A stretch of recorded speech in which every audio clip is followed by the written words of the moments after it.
Start करते हैं student. आज इंटरफेरेंस हम पढ़ने वाले हैं, जो काफ़ी समय से हम पढ़ भी रहे हैं, है ना। वेव मोशन में इसकी की एक बार चर्चा हो गई है, लेकिन वापस चर्चा क्यों हो रही है उसके मुद्दे पर हम थोड़ा सा जान लेते हैं। क्या है कि इंटरफेरेंस के बारे में चर्चा क्यों होगी, थोड़ी देर में पता चलेगा। उससे पहले हाल फिलहाल देखिए सुपरपोजिशन ऑफ वेव क्या है। ठीक है, तो principle of superposition of wave क्या है याद दिलाते हैं। छोटे छोटे रिकॉल दिलवा रहा हूं मैं अभी, ठीक है, उसके बाद कहानी पर आएंगे। तो ये है, मान लो एक बंदा यहाँ खड़ा है ना, उसने अपना हाथ दिखाया, यहाँ पर एक रस्सी है, ये ठीक। तो ये फिक्स एंड मान लो, कुछ भी मान लो, ठीक है ना। तो ये फिक्स एंड मान दिया, या कुछ भी मत मानो, चलो मान लो। अब मैंने कहा कि यहाँ एक पार्टिकल है तो है, मैंने एक डिस्टर्बेंस दिया इसे, ये लो ऐसे झटका दिया ऐसे, ठीक है, ऐसे, ठीक है, ऐसे एक डिस्टर्बेंस दिया, ये डिस्टर्बेंस आगे बढ़ेगा आगे बढ़ेगा आगे बढ़ेगा, ये डिस्टर्बेंस यहाँ भी आएगा। ये क्या कहेगा, पार्टिकल को ऊपर उठो, पार्टिकल क्या कहेगा, ऊपर उठो। ये हर रस्सी के हर एक पार्ट को ऊपर उठाएगा, है ना। यानी कि पार्टिकल का डिस्प्लेसमेंट कितना आएगा, पार्टिकल का डिस्प्लेसमेंट आएगा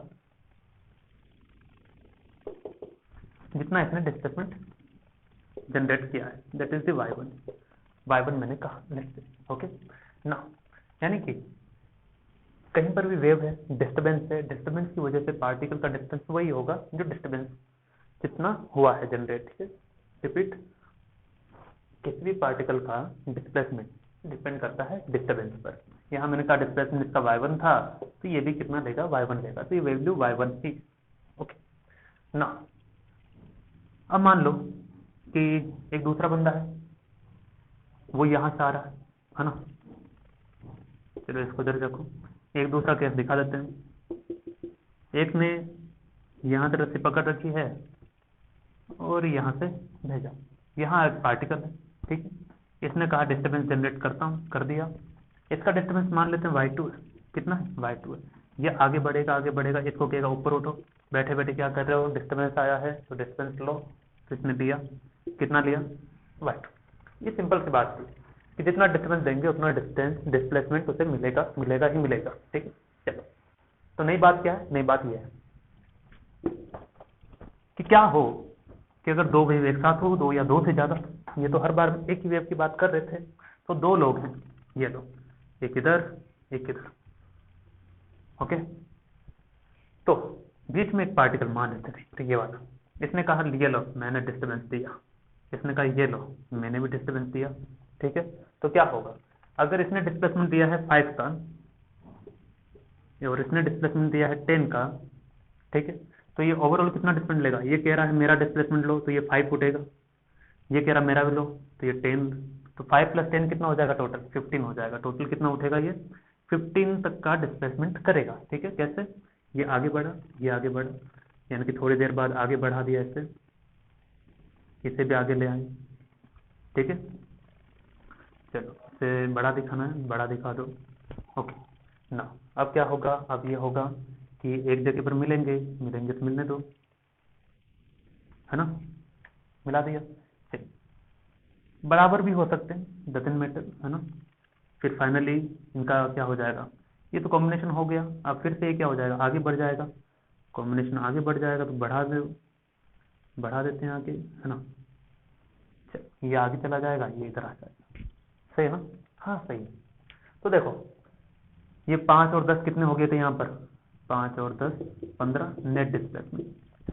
प्लस क्यों हुआ, क्योंकि सेम डायरेक्शन था, अगर ऑपोजिट होता तो क्या होता, माइनस आ जाता। तो सिंपल डेफिनेशन क्या आ गया, अगर इसका डिस्प्लेसमेंट y1 है, इसका डिस्प्लेसमेंट y2 है, तो y = क्या आ जाएगा, y1 + y2। इसी को क्या कहते हैं बच्चों, प्रिंसिपल ऑफ सुपरपोजिशन कहते हैं, ठीक है। आई बात समझ में, यानी कि दो वेव है, दो या दो से ज्यादा वेव, कितनी भी वेव हो, उनका जो डिस्टर्बेंस है वो सबका डिस्टर्बेंस पार्टिकल लेगा, लेकिन डिपेंड करेगा, अगर सेम डायरेक्शन तो ऐड हो जाएगा, ऑपोजिट है तो माइनस हो जाएगा, ठीक है। चलिए, इसी को क्या कहते हैं, principle of superposition of wave, जो हम पढ़ चुके हैं, इतनी मुझे रिपीट करने की जरूरत नहीं होनी चाहिए थी, लेकिन कर दिया, ठीक है। मैंने काफी अच्छे से पढ़ा है वेव मोशन के अंदर, तो you can check over there, ठीक है। तो y वेक्टर = y1 + y2, चलिए आइए स्टेटमेंट पढ़ लेते हैं। According to this principle at a particular point in the medium the resultant displacement y is given. The resultant displacement y produced by number of waves is the vector sum of the displacement। यानी कि जितनी wave है सबका vector sum कर दो, वही क्या है, प्रिंसिपल ऑफ सुपरपोजिशन। ठीक है, ओके ओके ओके। डिस्टर्बेंस कौन कौन हो सकते हैं? डिस्टर्बेंस बहुत तरह के हो सकते हैं। Disturbance electric field, magnetic field, pressure, ये सारी चीजें हमने पढ़ी थी, और भी कुछ घटनाएं हो सकती है। अगला, disturbance should be very small. Disturbance should be very small. क्यों? क्योंकि प्रिंसिपल ऑफ सुपरपोजिशन वैलिड तभी है ना। Principle of superposition is valid for small disturbance. अगर लार्ज डिस्टर्बेंस है तो ये फिर वैलिड नहीं रहेगी, इसको अप्लाई नहीं कर सकते। ठीक है, तो स्मॉल डिस्टर्बेंस के लिए ही ये केवल वैलिड होगी। चलिए ठीक है, और कुछ बताएं इसमें, और कुछ क्या है? बस इतना काफी है इसका। चलिए अब हम आते हैं आगे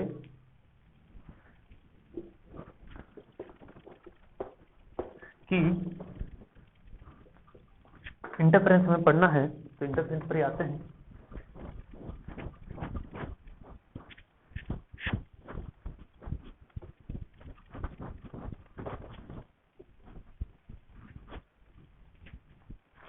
देखो, एक बात दिमाग में फिट कर लीजिए कि जब भी दो वेव मिलेगी,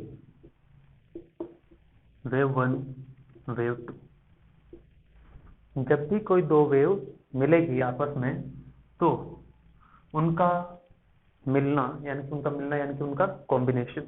ठीक है, तो कॉम्बिनेशन जो है that will be given by principle of superposition।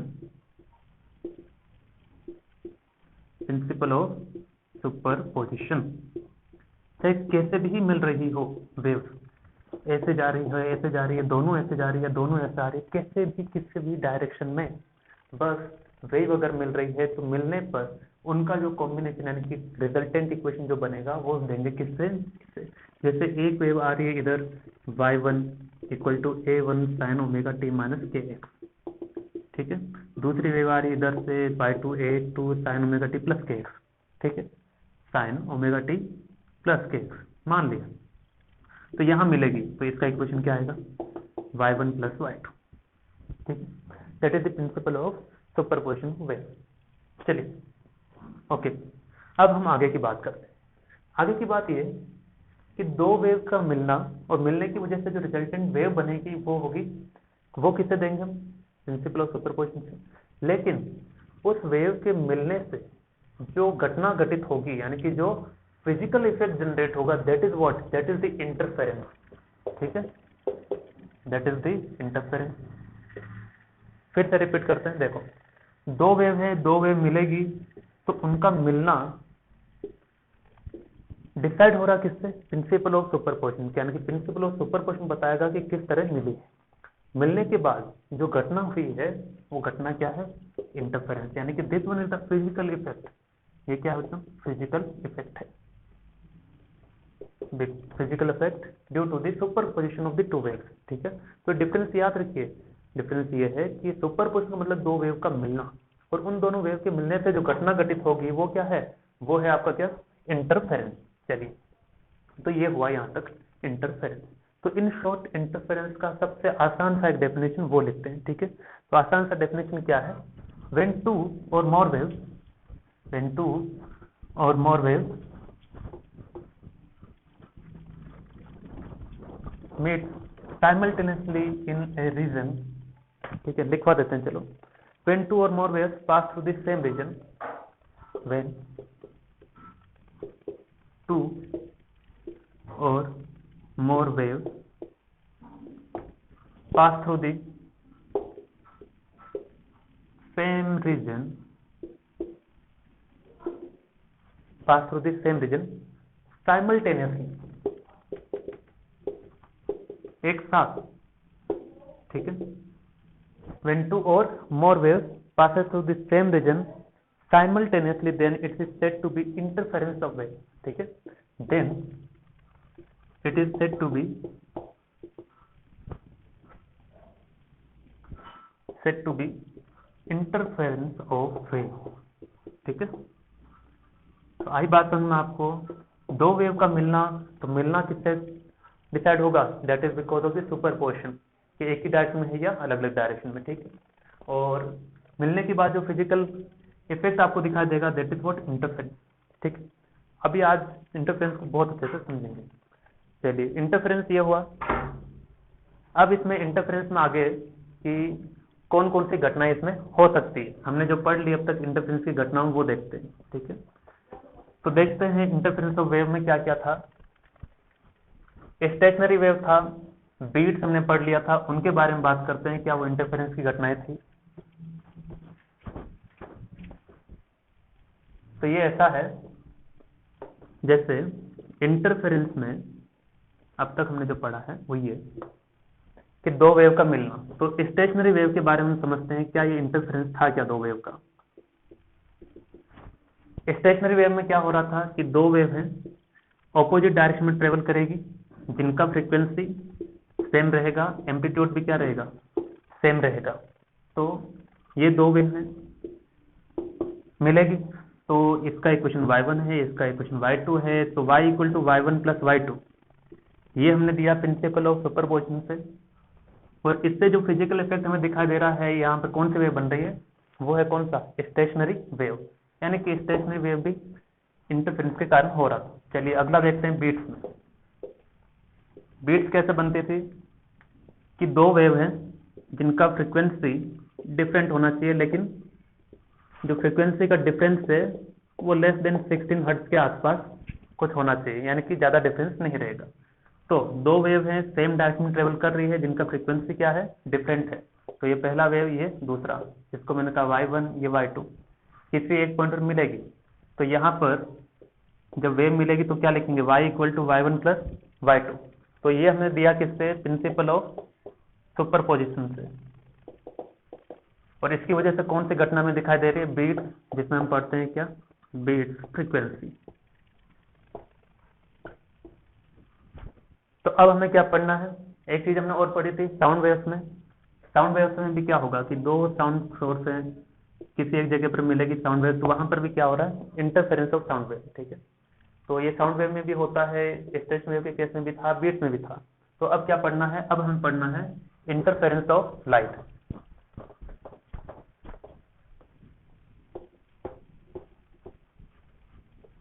तो इंटरफेरेंस ऑफ लाइट में, लाइट जो वेव है वो कैसा है? ट्रांसवर्स है। तो अब हमें पढ़ना है interference of light wave.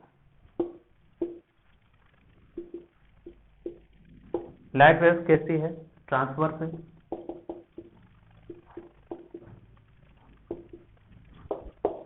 Sound wave कैसी थी? लॉन्गिट्यूडनल, यानी कि इंटरफेरेंस लॉन्गिट्यूडनल भी होगा। ठीक है, तो अपना अगला हेडिंग है interference of the light wave. तो इसे लिखें, हम पढ़ लेते हैं इंटरफेरेंस ऑफ लाइट। ठीक है, तो अब तक हमने ये कहानी पढ़ ली कि दो वेव मिलती है तो सुपरपोजिशन की वजह से हम डिसाइड करते हैं कि नेट डिस्प्लेसमेंट क्या होगा। मिलने के बाद जो घटना होगी वो इंटरफेरेंस है, जो बीट्स में भी होती है, साउंड में भी होती है, और स्टेशनरी वेव के अंदर भी होती है। तो इंटरफेरेंस ऑफ लाइट वेव पढ़ना है, तो इसमें क्या रिजल्ट दिखेगा? ठीक है ना। तो साउंड वेव में तो दिखता भी कि ज्यादा साउंड सुनाई देगी, और दो अलग अलग फ्रीक्वेंसी की डिफरेंट डायरेक्शन में तो स्टेशनरी वेव बन जाती थी, है ना। और तीसरा क्या था? तीसरा था अपना ये बीट्स, है ना। चलिए, तो अब हम देखते हैं theory of interference. Theory of interference.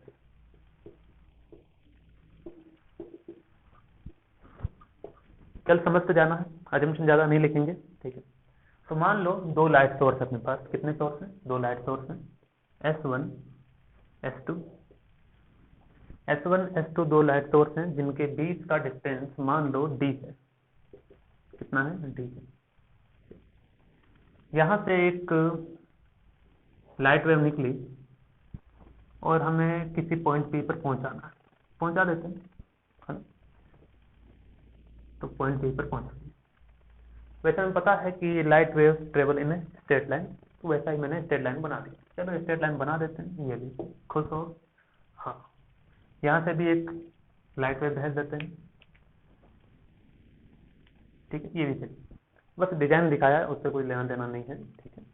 चलिए, यहाँ से यहाँ गई तो मान लो ये x1 चली, और यहाँ से यहाँ गई तो मान लो x2 चला, क्योंकि दिख रहा है रास्ता तो किसी एक का छोटा और किसी एक का बड़ा है रास्ता, ठीक है। ये ज्यादा चली, ये कम चली, दोनों की पाथ के बीच में डिफरेंस है।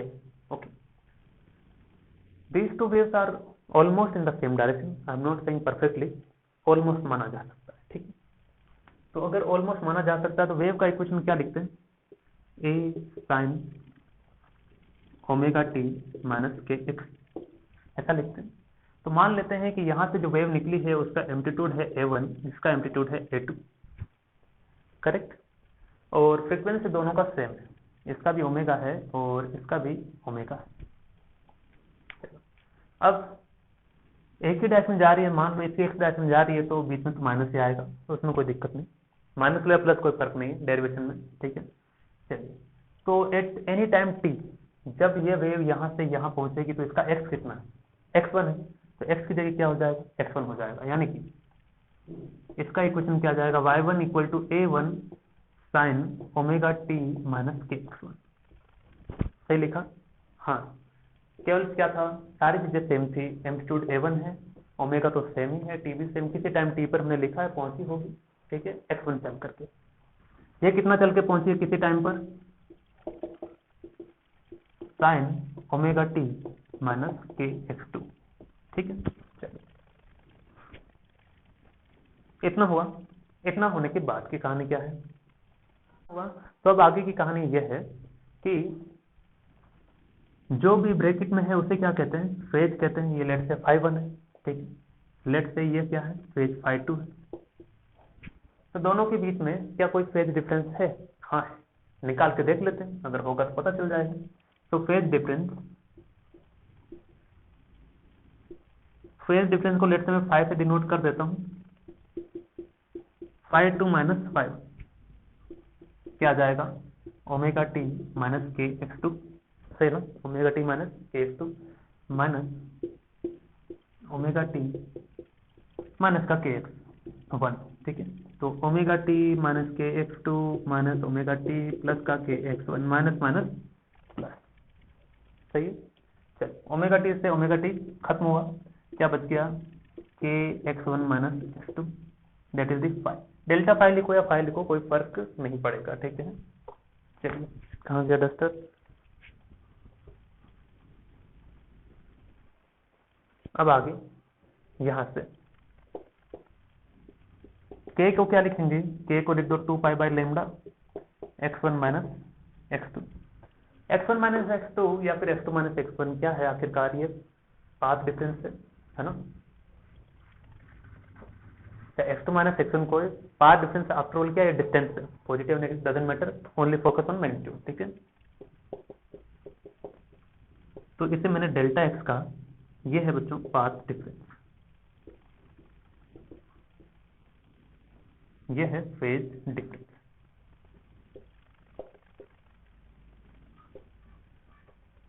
सही है। तो इसको मैं साइड में कहीं लिख देता हूँ, इसको कहीं साइड में लिख देते हैं। चलिए, साइड में ही लिखना था, इतना किया है क्यों, इसलिए किया ताकि आपको पता चले कि हाँ फेज डिफरेंस ऐसा है, ठीक है। तो फेज डिफरेंस हम निकाल चुके, अब फेज डिफरेंस निकालने के बाद अब ये दोनों वेव मिल रही है क्या किसी पॉइंट पी पर, हाँ मिल रही है, मिल रही है तो सुपरपोजिशन है ना, मिल रही है तो सुपरपोजिशन लगाते हैं। तो यहाँ सर, यहाँ साइड में लिख दो phi equal to 2 pi by lambda delta x, okay. Now अब आगे ये at point P by superposition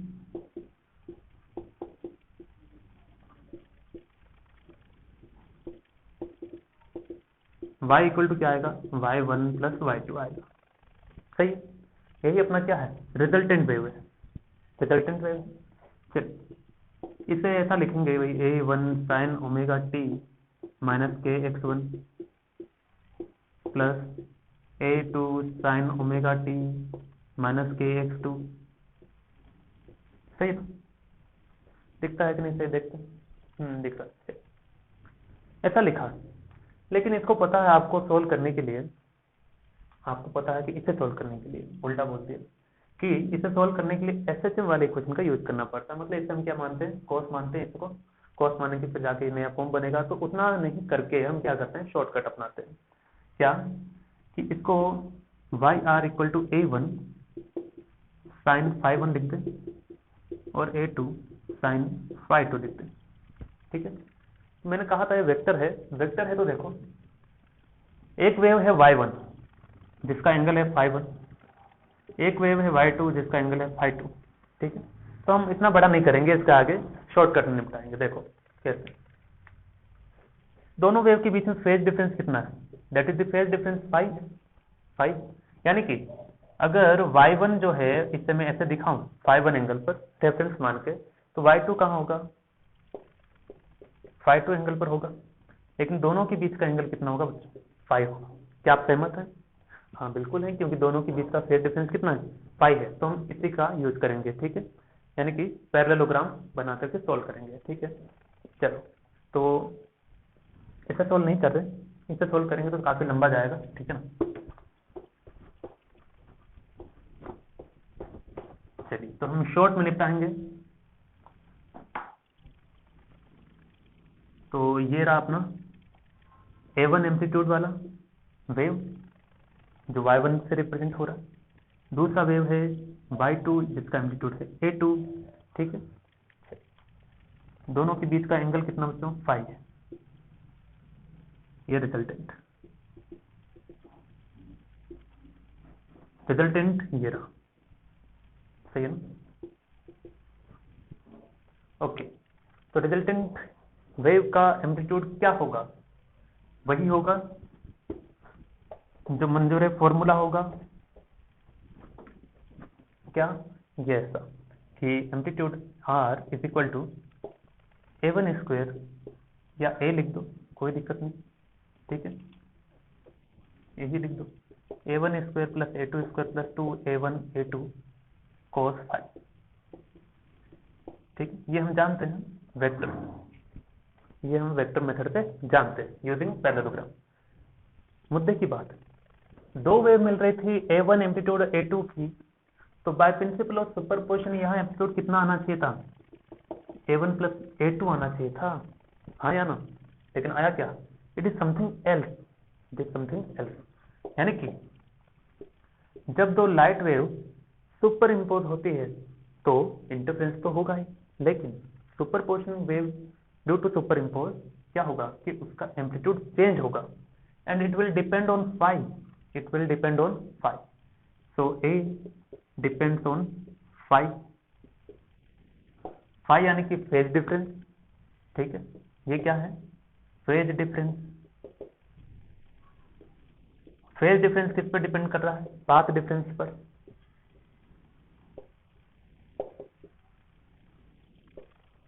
और पाथ डिफरेंस किस पर डिपेंड करेगा, ये फेज डिफरेंस डेल्टा एक्स कहां से आने पर आया, पॉइंट पी पर जब गया तभी तो पाथ डिफरेंस आया। यानी कि ये डिपेंड करेगा at the position of point P, at position of point P.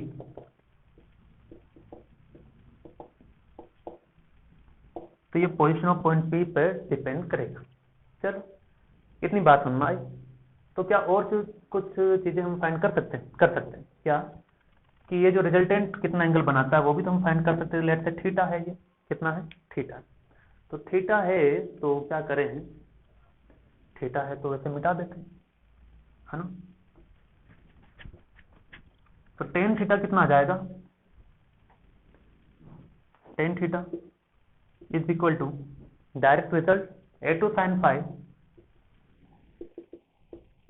Upon A1 plus A2 cos five. सही, तो अब इसके आगे की कहानी क्या है, इसको मिटा देते हैं। चलो इसको रहने देते हैं, इसको रहने देते हैं, अभी काम आएगा।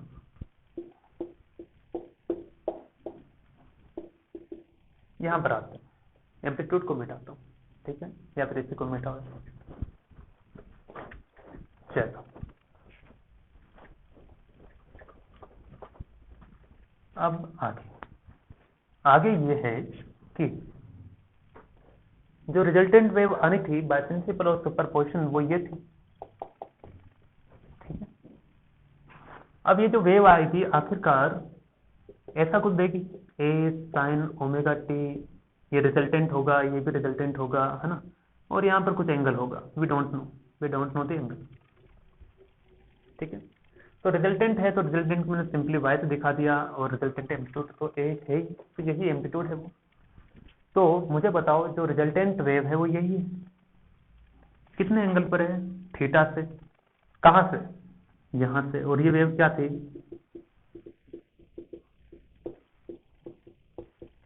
kx1, ठीक है।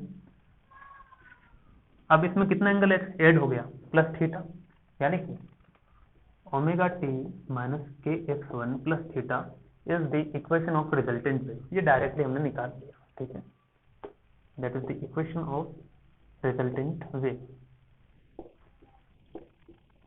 यहां तक समझ में आया तो ऑल ओके, ये नहीं आया तो भी कोई दिक्कत नहीं, ठीक है, इसका कोई ज्यादा रोल नहीं रहने वाला, ठीक है। अच्छा, अब हम आगे की बात करते हैं इसमें इंटेंसिटी के लिए। तो इंटेंसिटी के लिए चर्चा हो,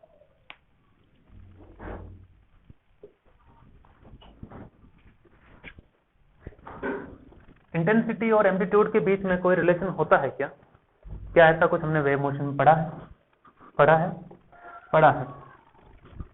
ऐसा हमने पढ़ा था कि intensity is directly proportional to A square, लेकिन ये कुछ ऐसा लग रहा है कि हमने हजम ठीक से नहीं हुआ है, तो उसे हजम करते हैं। तो intensity in wave motion, intensity अब हम पढ़ेंगे कि इंटेंसिटी पर क्या इफेक्ट पड़ेगा। पहला इफेक्ट हमने देखा कि दो लाइट सोर्स थे S1 और S2, वो पॉइंट P पे जाके मिल रहे थे, इसका एम्पलीट्यूड A1 था, इसका एम्पलीट्यूड A2 था।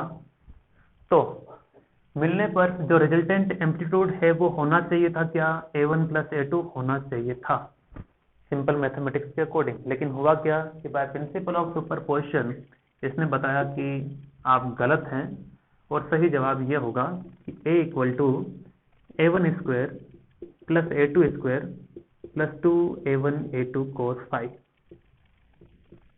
सही।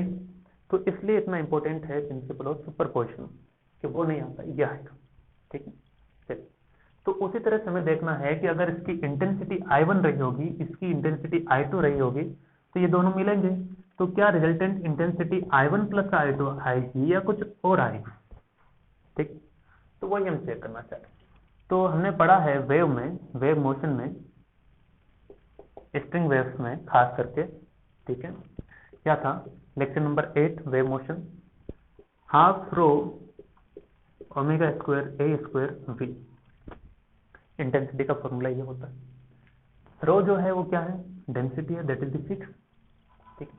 ओमेगा फ्रीक्वेंसी फिक्स है सोर्स का, एम्पलीट्यूड ये तो वेरी कर रहा है A1 और A2, और V मीडियम में जो स्पीड है, चलो, यानी कि intensity is directly proportional to A square, यहां से पता चलता है, ठीक है।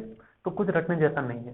तो I इक्वल टू ये पूरा क्या बन जाएगा, बाकी कांस्टेंट बन जाएगा, है ना, half rho omega square v, ये सब कांस्टेंट के, यानी कि I equal to k square, okay. यहां से स्टूडेंट एम्पलीट्यूड वाले में A1 square plus A2 square plus 2A1 A2 cos phi लिख सकते हैं, ठीक है।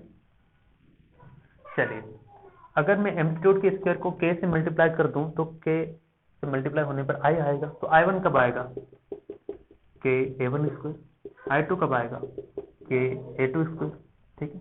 यहीं से अगर मैं निकालना चाहूं कि मुझे बताओ रूट I1 क्या होगा, so that is the square root of I1 equal to square root of k A1, यहाँ से square root of I2 is equal to क्या आ जाएगा, square root of k A2, मतलब मैंने फॉर्म चेंज किया, बस कुछ नहीं, ठीक है।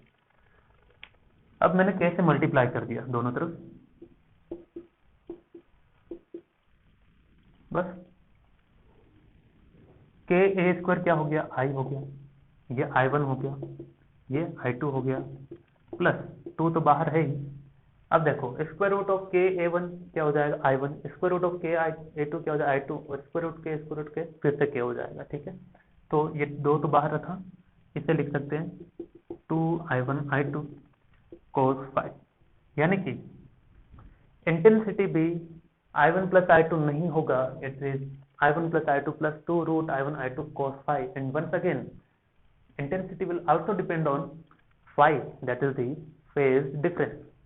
ठीक है, तो intensity will also depend on phase difference, ये लिख लीजिए। आगे बढ़ते हैं इसके बाद, तो ये डिपेंड कर रहा है फेज डिफरेंस पर, तो intensity depends on phi, phi depends on delta x, delta x depends on position of point P, position of point P, कि पॉइंट पी कहां पर है इस बात पर डिपेंड करेगा इंटेंसिटी। ठीक है, चलिए लिख लीजिए इसे। अब तक हमने इंटेंसिटी खत्म कर दी, अब इंटेंसिटी के ऊपर कुछ चर्चा और होगी। क्या कि I equal to I1 plus I2 plus 2 square root of I1 I2 cos phi। ठीक, अब हम क्या करते हैं कि अगर इंटेंसिटी फाई पर डिपेंड कर रहा है तो फाई का हम कुछ केस लेते हैं, है ना। तो पहला केस और इधर दूसरा केस। तो फर्स्ट केस है इंटेंसिटी इज मैक्सिमम, और सेकंड केस है intensity is minimum. Intensity minimum कब होगी? इफ इंटेंसिटी इज मैक्सिमम लगा दो, इफ लगा दो। ठीक है, हम कंडीशन ले रहे हैं। ठीक है ना, इंटेंसिटी मैक्सिमम और मिनिमम। चलिए ऐसा है, तो इंटेंसिटी का मैक्सिमम और मिनिमम होना डिपेंड कर रहा है फाई पर, तो मैक्सिमम हो इसके लिए क्या जरूरी है?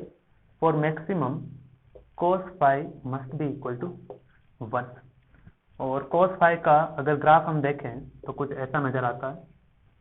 ठीक है, 0 पर ये 1 होता है, फिर कहाँ 1 होता है? 2 पाई पर, सही, 0, 2 पाई, 4 पाई, 6 पाई एंड सो। ठीक है, तो जहां जहां पर, so phi equal to 0, 2 pi, 4 pi, 6 pi, 8 pi and so on, इन सब जगहों पर इंटेंसिटी क्या रहेगी? मैक्सिमम रहेगी। ठीक है, तो मैं क्या ऐसा कह दूं प्लस 2 पाई पर है तो क्या माइनस पर नहीं रहेगी? माइनस पर भी रहेगी। ठीक है, तो इन जनरल, और pi equal to in general plus minus, sorry 0 plus minus 2 pi plus minus 4 pi and so on. Okay, अब मैंने क्या किया, इसका एक जनरल व्यू लिखा। जनरल व्यू कैसे लिखेंगे? Plus minus 2n pi, where n क्या है?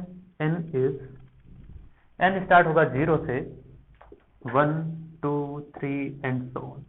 तो देखो n का वैल्यू 0 पुट करो, 0 पुट किया तो 0 पर क्या आ जाएगा? 0 इंटू पाई 0, तो 0 आ गया। ठीक है, 1 वैल्यू पुट करो, 2 इंटू 1 2 पाई, तो 2 पाई माइनस 2 पाई दोनों आ गए। ठीक है, तो ये है ना, प्लस माइनस आने। ठीक है, चलिए, यानी कि फाई की वैल्यू जहां जहां पर प्लस माइनस 2n पाई है वहां पर इंटेंसिटी मैक्सिमम होगी। तो ये तो हुआ पहला रिजल्ट, ये तो हुआ पहला रिजल्ट इसमें। ना we know phi equal to क्या होता है? 2 पाई बाय लेमडा डेल्टा, है ना। तो फाई का वैल्यू कितना लिया हमने? फाई का वैल्यू लिया है 2n pi for maximum interference, sorry for maximum intensity. ठीक है, ये प्लस माइनस साथ में रख देते हैं, 2 पाई 2 पाई 2 पाई 2, तो delta x from here is what? Plus minus n lambda. यानी कि जहां जहां पर phase difference plus minus 2n pi है, और जहां जहां पर path difference plus minus n lambda है, where n is equal to again 0 1 2 3 and so on. ठीक है, मतलब delta x equal to 0 plus minus lambda plus minus 2 lambda plus minus 3 lambda, ये हो तो वो मैक्सिमम इंटेंसिटी देगा। मतलब समझते हैं, जैसे दो वेव यहां से गई, अगर इन दोनों के बीच में पाथ डिफरेंस कितना है? 0, तब ये क्या देगी, मैक्सिमा देगी। कहाँ पर देगी, देखो जीरो कब होता है वो भी देखते हैं। जीरो जैसे ये यहाँ गई, ये यहाँ गई, बिल्कुल बीचों, तो जितना ये चली है उतना ही ये चली है, तो कोई पाथ डिफरेंस होगा नहीं। तो उस केस में इंटेंसिटी क्या होगी, मैक्सिमम, यानी कि इस पॉइंट पर इंटेंसिटी मैक्सिमम होगी। फिर इंटेंसिटी कहाँ मिलेगी मैक्सिमम, जहां पर पाथ डिफरेंस लैम्डा हो, तो ऊपर कहीं या फिर नीचे। ठीक है, चलिए, तो रिजल्ट ये निकला कि the points where intensity is maximum that are the pi equal to plus minus 2 n pi delta x equal to plus minus n lambda. ठीक है, इतनी बात समझ में आती है। तो इतनी बात अगर समझ में आती है तो इन शॉर्ट इसे समझते हैं कि इतना क्यों पढ़ा था। इतना इसलिए पढ़ा था ताकि इसे शॉर्ट में लिख सकूं। क्या कि पाई इक्वल टू है plus minus 2 n pi where n belongs to 0 1 2 3 and so. दूसरा इससे रिजल्ट आता है कि delta x equal to plus minus n lambda where n is equal to 0 1 2 3 and so. इसको यहीं पर होल्ड रखते हैं। इंटेंसिटी जहां पर मिनिमम है वहां क्या होगा, उसके लिए जरूरी है कोस फाई की वैल्यू क्या होनी चाहिए, -1 होनी चाहिए। तो कोस फाई -1 हो, -1 कहां कहां होता है देखते हैं। ये ग्राफ है, तो 0 पर तो 1 है, फिर पाई पर पहली वैल्यू पाई पर आती है -1। ठीक है, -1, फिर पाई है, 3 पाई है, 5 पाई, 7 पाई, इसी तरह से माइनस में भी चलेगा। So phi is equal to plus minus pi plus minus 3 pi plus minus 5 pi plus minus 7 pi and so on, odd multiples of the pi. Even, इसमें क्या था, इवन मल्टीपल था। ठीक है, इसको कैसे लिख दें स्टैंडर्ड फॉर्म में, इसको ऐसे लिख देते हैं 2n प्लस 1 पाई, जहां पर n क्या होगा, 0 पर कुछ आएगा क्या, 0 पर आएगा प्लस माइनस पाई, 1 पर फिर आते ही जाएगा, फिर आते ही जाएगा। तो ये भी 0 1 2 3 एंड सो ऑन। अगर फाई ये है तो उस केस में मुझे बताओ डेल्टा एक्स क्या होगा। वी नो कि भाई फाई क्या होता है, phi is equal to 2 pi by lambda delta x, है ना। फाई की वैल्यू रख दो। तो सेकंड फाई का value plus minus 2n plus 1 lambda, sorry pi है ये, is equal to 2 pi by lambda delta x. Pi से पाई मर गया, तो डेल्टा एक्स कितना आ गया, delta x comes out to be plus minus 2n plus 1 pi by, sorry lambda by 2, और n बन जाएगा 0 1 2 3, where n is equal to 0 1 2 3। ठीक है, तो इससे भी दो रिजल्ट आए, फेज डिफरेंस और पाथ डिफरेंस के, कि कहाँ कहाँ मिनिमम होगी वो पता चला। तो इसको भी एक साथ लिख देता हूँ, है ना। ये एक साथ लिखने वाला काम काफी खतरनाक लग रहा है, कुछ जगह बनाई जा रही है, इसीलिए देखिए इसमें आ जाएगा phi equal to plus minus 2n plus 1 pi, okay, where n belongs to 0 1 2 3 and so. Second delta x equal to plus minus 2n plus 1 pi by 2, where n belongs to 0 1 2 3 and so on। अब देखो phi की value जहां जहां ये है वहां intensity maximum, phi delta x की value जहां जहां ये है वहां इंटेंसिटी मैक्सिमम। दोनों हो या दोनों में से कोई एक हो, दोनों में से कोई एक ही हो, ठीक, दोनों एक साथ नहीं देगा। यहाँ पर अगर फाई की वैल्यू ऑड मल्टीपल ऑफ पाई है तो वहां पर क्या होगा, इंटेंसिटी मिनिमम होगी, और यहाँ इंटेंसिटी भी मिनिमम होगी। अब देखो जहां इंटेंसिटी मैक्सिमम होती है वहां चीजें चमकती, इंटेंसिटी मैक्सिमम होना मतलब क्या, ब्राइट, है ना। तो मैक्सिमम इंटेंसिटी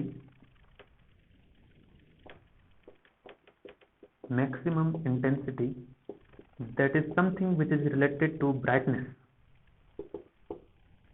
तो ये किससे रिलेटेड होगी, yes of course it is something which is related to darkness. ठीक है, तो ये जो है ये रिलेटेड होगा किससे, I minimum intensity it is something which is related to darkness, जहां पर अंधेरा सा होगा।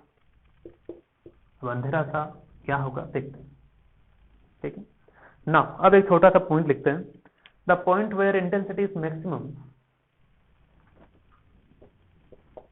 The point where intensity is maximum, intensity is maximum, intensity is maximum are called points of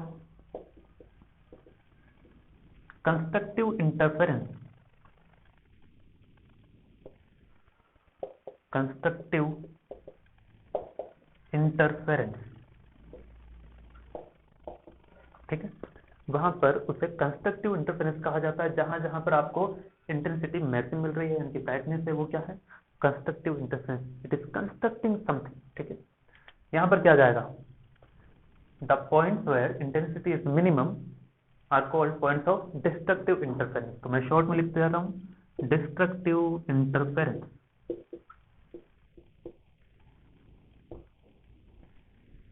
आई बात समझ में? चलिए अब इसके आगे की कहानी, छोटी सी कहानी और बची है, फिर न्यूमेरिकल लेंगे, है ना।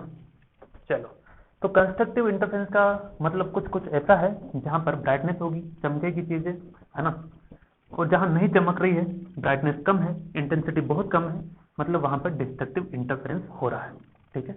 ऐसा हमने समझा, ठीक है। तो यहाँ पर एक अच्छी खासी डेफिनेशन आपको मिल गई है याद रखने के लिए कि कहाँ कंस्ट्रक्टिव कहाँ डिस्ट्रक्टिव, इनका मतलब क्या है, ये सारी चीजें हमने समझी। चलो, difference to be continue, difference अभी चलेगा, क्या है कि इसमें cos फाई की वैल्यू क्या थी, -1, इसमें मैक्सिमम थी तो प्लस, तो मैक्सिमम इंटेंसिटी कितना आएगा उसमें, I max comes out to be I1 plus I2 plus 2 square root of I1 I2, correct, सही। इसमें I मिनिमम कितना आएगा, कितना आएगा, मैं बता देता हूँ, I1 प्लस I2 माइनस 2 आई रूट I1 I2, सही है, हाँ। तो इसको ऐसा लिख सकते हैं, square root of I1 plus square root of I2 का होल स्क्वायर। इस होल स्क्वायर को ओपन करो, a प्लस बी का whole square, A square plus b square plus 2ab, you will get the same thing, ठीक है। तो ज्यादा confusion नहीं रखना है। और ये क्या आ जाएगा, a माइनस बी का होल स्क्वायर, ए square plus b square minus 2ab, ठीक है। रूट I1 का स्क्वायर क्या आएगा, I1 ही आएगा ना, रूट I2 का स्क्वायर, I2 आएगा माइनस ये 2 रूट I1 I2, ठीक है। चलो, तो मैक्सिमम इंटेंसिटी ये है। तो अगर हम पहले फाई की बात करते हैं तो कहां कहां पर आएगा, ये आएगा बच्चों, फाई इक्वल टू 0 पर, प्लस माइनस 2 पाई पर, प्लस माइनस 4 पाई पर, 6 पाई पर, एंड सो ऑन। ये कहां पर आएगा, ये आएगा फाई इक्वल टू कितना, plus minus pi, plus minus 3 pi, plus minus 7 पाई, मैं खुद ही भूल जाता हूँ, छोटे छोटे पॉइंट, ठीक है। 6 पाई, ये हो गया 6 pi. Now we will draw a graph intensity versus phi.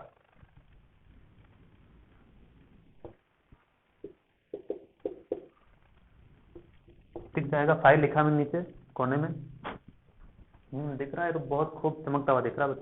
चलिए, अब जहां जहां इंटेंसिटी मैक्सिमम है उसका ग्राफ, और जहां मिनिमम वहां कैसे बनेगा देखते हैं, है ना। चलिए,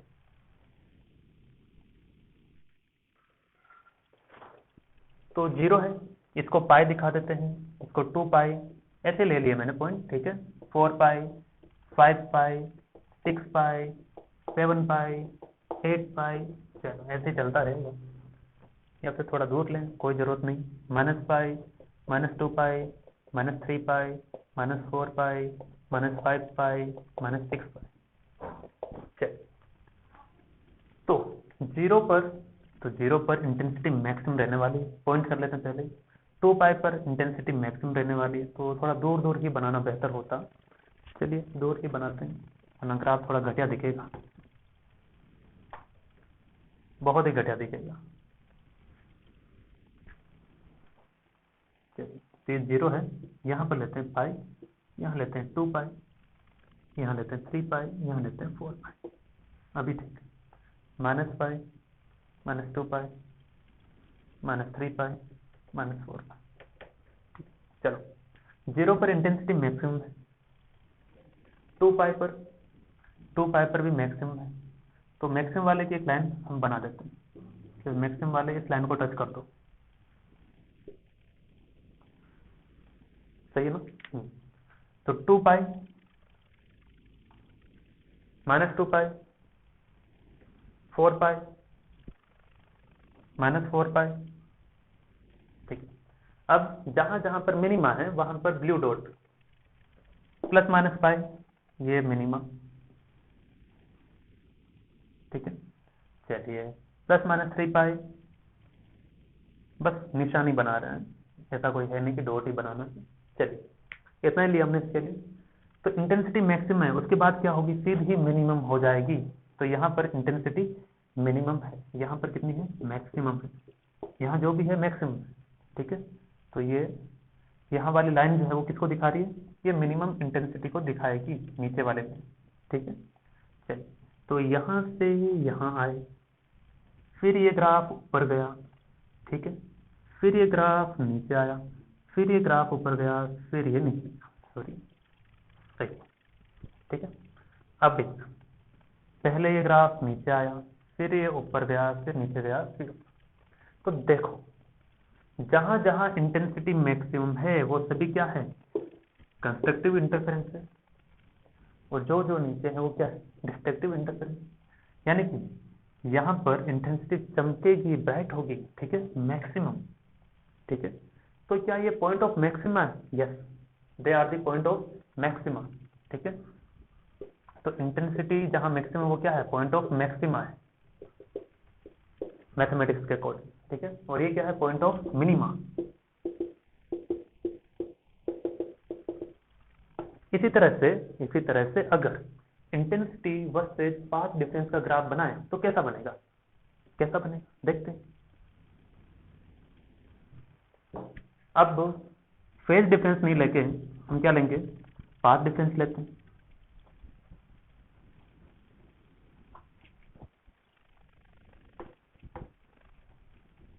बहुत आसान है, बहुत आसान है, ग्राफ बनाना है आसान है, ठीक है। तो delta x plus minus n lambda, यानी कि 0 plus minus lambda plus minus 2 lambda plus minus 3 lambda and so on, ठीक है। तो नीचे में हम लेंगे डेल्टा एक्स, ऊपर लेंगे इंटेंसिटी, ठीक है। अब इसके आगे तो यहां ले लेते हैं 0, ये लेमडा माइनस लेमडा, ये 2 lambda minus 2 lambda, 3 lambda minus 3 lambda. अच्छा ये तो मैंने आधा आधा ही देखा है, आधा सच है, चलो पूरा सच दिखाते हैं। डेल्टा एक्स यहाँ कितना है, यहाँ पर है या ये प्लस माइनस लेमडा बाई 2, ठीक है, सही लिखा ना। ये होता है 2n+1 लेमडा बाई 2, 0 पर क्या आ जाएगा, लेमडा बाई 2 आएगा, 1 पर 3, चलो ऐसा सो ऑन। तो क्या करते हैं,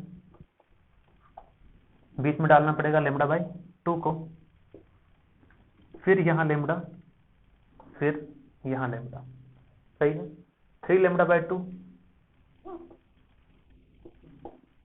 और यहाँ पर ये माइनस का 3 लेमडा बाई 2, ठीक है। फिर क्या आ जाएगा 2 लेमडा, ये 2 लेमडा, ठीक है। तो अब ग्राफ बनाना, नीचे वाली लाइन दिखाएगी आई मिनिमम को, ठीक है, वो रेफरेंस हमने माना है ऐसा, वो रेफरेंस हमने ऐसा माना है, तो उसमें कोई दिक्कत नहीं है, ठीक। तो ये वाली लाइन फिर से आई मैक्सिमम को डिनोट करेगी, जो भी आएगा इस पर, और नीचे वाली लाइन डिनोट कर रही है आई मिनिमम को, जितनी भी हो, 0 नहीं, आई मिनिमम का, ठीक है। चलिए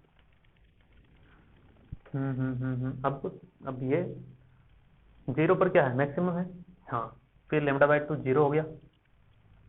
अच्छा तो फिर ठीक से बनाना पड़ेगा, वरना डिफरेंशियबिलिटी का फैक्टर भी आ जाएगा, मैथमेटिक्स वाले कहेंगे कि डिफरेंशियबिलिटी नहीं नजर आ रही कहीं पर, कैसा ग्राफ है,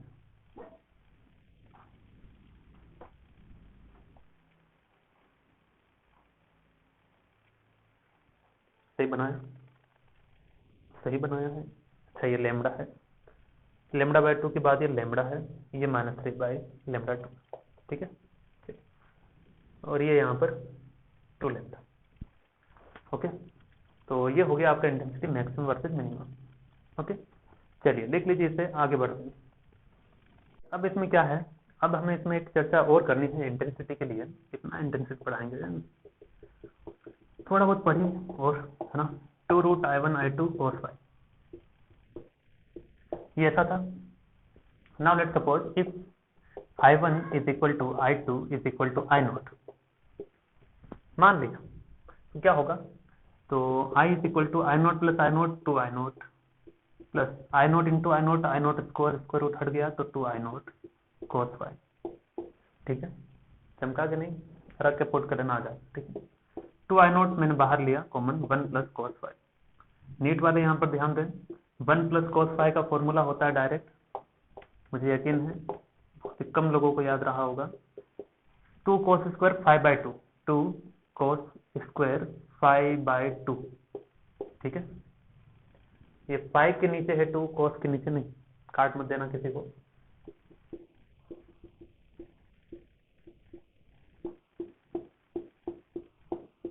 टू इंटू टू, 2 जा 4, हाँ ऐसे 2 इंटू 2 कितना होता है, 4 होता ही है कि नहीं। 4I0 cos स्क्वायर 5/2, तो ये आया आपका resultant intensity if both intensity, if intensity of two light waves are equal, तो ये आया। चलो ये आया, बहुत बढ़िया था, है ना। तो इसमें क्या कहानी है, इसमें ये है कि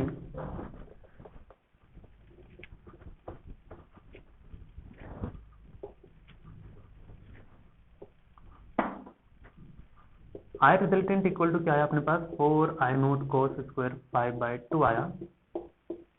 अब इसमें इंटेंसिटी मैक्सिमम कितनी होगी और मिनिमम कितनी होगी इस केस के लिए, तो for maximum intensity 5 must be equal to 0 and minimum 5 must be equal to pi, है ना। यही तो होता है, 4 मल्टीपल और इवन मल्टीपल, कितना आ जाएगा, cos 0 कितना होता है, 1 होता है, तो इट्स 4I0, यहाँ पर 5 π/2, cos स्क्वायर 5/2 रखेंगे तो cos 5/2 कितना होता है, 0, तो 0 इंटू समथिंग इट्स 0, ठीक है। तो ये मिनिमम आएगी 0 और ये मैक्सिमम आएगी 4I0, यानी कि दो लाइट वेव जिनकी इंटेंसिटी सेम है उनकी मैक्सिमम इंटेंसिटी 4I0 हो सकती है और होती भी है, और मिनिमम इंटेंसिटी 0 हो सकती है, ठीक है। अब यहाँ से एक सवाल और मन में उठता है, क्या सवाल मेरे ही मन में उठ रहा है कि नहीं, आपको कैसे पता चलेगा, बता दो। वो ये है कि अभी कुछ ही देर पहले हमने एक ग्राफ बनाया था, क्या था कि ग्राफ कुछ ऐसा था, जहाँ मैक्सिमम है वहाँ ये ऐसा रहेगा, ऐसा, ठीक है, कोई बड़ी बात नहीं, बना दी, ठीक, 5 मान लो, कुछ भी मान लो, ठीक। तो अब इसमें कहानी क्या है, कहानी ये है कि मैक्सिमम पर इंटेंसिटी मैक्सिमम है, मैक्सिमम पर इंटेंसिटी मैक्सिमम, यहाँ पर इंटेंसिटी मैक्सिमम है, यहाँ इंटेंसिटी मिनिमम है, यानी कि यहाँ पर एनर्जी मैक्सिमम रहा तभी तो ब्राइटनेस दिखेगा, है ना। एनर्जी ज्यादा है तभी क्या दिखेगा, ब्राइट। यहाँ पर एनर्जी क्या है, कम है, तभी वो क्या दिखेगा, डार्क। ब्राइट और डार्क का मतलब हम समझेंगे YDS में, ठीक है। तब तक के लिए होल्ड पर रखिए। तो एनर्जी कम है, तो यहाँ तो एनर्जी थी मैक्सिमम, अचानक से एनर्जी मिनिमम हो गई, अप्रोक्सीमेटली 0 के आसपास, ठीक है। तो क्या एनर्जी लॉस होता है, नहीं, क्योंकि अगर एनर्जी लॉस होता तो वापस ये मैक्सिमा कैसे मिलता, इस मैक्सिमा के बाद एनर्जी कम हुई तो वापस एनर्जी कैसे आए, यानी कि टोटल जो एनर्जी है वो हमेशा रीडिस्ट्रीब्यूशन में चलती रहती है। यहाँ पर जो एनर्जी अपेयर हुई वो यहाँ पर डिसअपेयर हो जाती है और वही वहां पर फिर से अपेयर होती है, यानी कि here in interference we have redistribution of energy. What we have, that is the redistribution of energy, means what, means it holds good conservation of energy, it holds law of conservation of energy, conservation of energy. ठीक, चलिए अब हम कुछ सवाल करेंगे। उससे पहले मैं न्यूमेरिकल करवाने से पहले कुछ फॉर्मूले आपको इन शॉर्ट फिर से एक बार रिपीट करवा देता हूं ताकि आपको न्यूमेरिकल करवाने में आसानी होगी, है ना। तो अभी अभी हमने पढ़ा था कि आई मैक्स इक्वल टू क्या होता है, I max equal to root I one plus root I two का होल स्क्वायर। हाँ या ना? हाँ, ये झूठ है, झूठ नहीं, ये सच हमने पढ़ा। क्या था कि I maximum is equal to root I one plus root I two का होल स्क्वायर, और आई मिनिमम हमने पढ़ा root I one minus root I two का होल स्क्वायर। सही है। अगर इन दोनों का रेशियो फाइंड आउट करना बोले तो ऐसा कर देंगे, सही है ना? सही है। चलो इंटेंसिटी को क्या लिख सकते हैं, इंटेंसिटी को लिख सकते हैं भैया आई वन इक्वल टू के ए वन स्क्वायर। ठीक है, स्क्वायर रूट आई वन क्या आ जाएगा, स्क्वायर रूट ऑफ के ए वन। ठीक है, स्क्वायर रूट ऑफ के यहाँ भी आएगा, स्क्वायर रूट ऑफ के यहाँ भी आएगा, कट जाएगा, यानी कि फाइनली व्हाट विल है A one plus A two का whole square upon A one minus A two का होल स्क्वायर। ठीक है, यही फॉर्मूला है जो आपके इंटरफेरेंस के बेसिक क्वेश्चन में यूज होता है। ठीक है, बेसिक क्वेश्चन में यही पूछा जाएगा। तो इन पर दो सवाल कर लेते हैं, उसके बाद हम आगे बढ़ते हैं। ये दो सवाल कर देते हैं इंटेंसिटी पर बेस, जो हमने फॉर्मूले समझे अभी तक। ठीक है, दो सोर्स है, इंटेंसिटी कितनी, आई एंड 4i। तो पहले की इंटेंसिटी आई है, दूसरे की कितनी है, 4i, ऐसा गिवन। ठीक है, are used in an interference experiment, find the intensity at a point. किसी पॉइंट पर इंटेंसिटी फाइंड करना है, where the waves from two source, किसी दो सोर्स से आ रही है, superimpose with phase difference, दोनों के बीच में फेज डिफरेंस अगर 0 हो, π/2 और पाई हो। ठीक है, तो पहली बार में फेज डिफरेंस कितना रखना है, 0 रखना है। तो आई इक्वल टू क्या होता है, I one plus I two plus two root I one I two, है ना, cos फाई। तो एक बार क्या पुट करेंगे, फाई इक्वल टू 0, एक बार पाई और एक बार जो भी दिया है π/2। ठीक, तो पहला केस फाई इक्वल टू 0 पर क्या आ जाएगा, cos फाई कितना होता है, 1 होता है। 1 होता है तो क्या आ जाएगा, ये हो गया आपका i प्लस 4i प्लस 2, ये i इंटू 4i। सही है, कितना हो गया भाई, ये 5 हो गया प्लस 2 4i आई स्क्वायर, 4 बाहर आया 2 4i, और ये हो गया 9i। ठीक है, ठीक है ना, पहले केस में। तो केस फर्स्ट, चलो केस फर्स्ट है। केस सेकेंड, 5π/2 cos π/2 कितना होता है, 0, cos π/2 0 हो गया, 0 हो गया तो कहानी खत्म हो गई, ये भी खत्म हो गई, ये i और 4i कितना हो गया, 5i। ठीक है, चलिए तो third case, phi equal to pi, cos pi कितना होता है, -1, -1 तो यहाँ माइनस आएगा।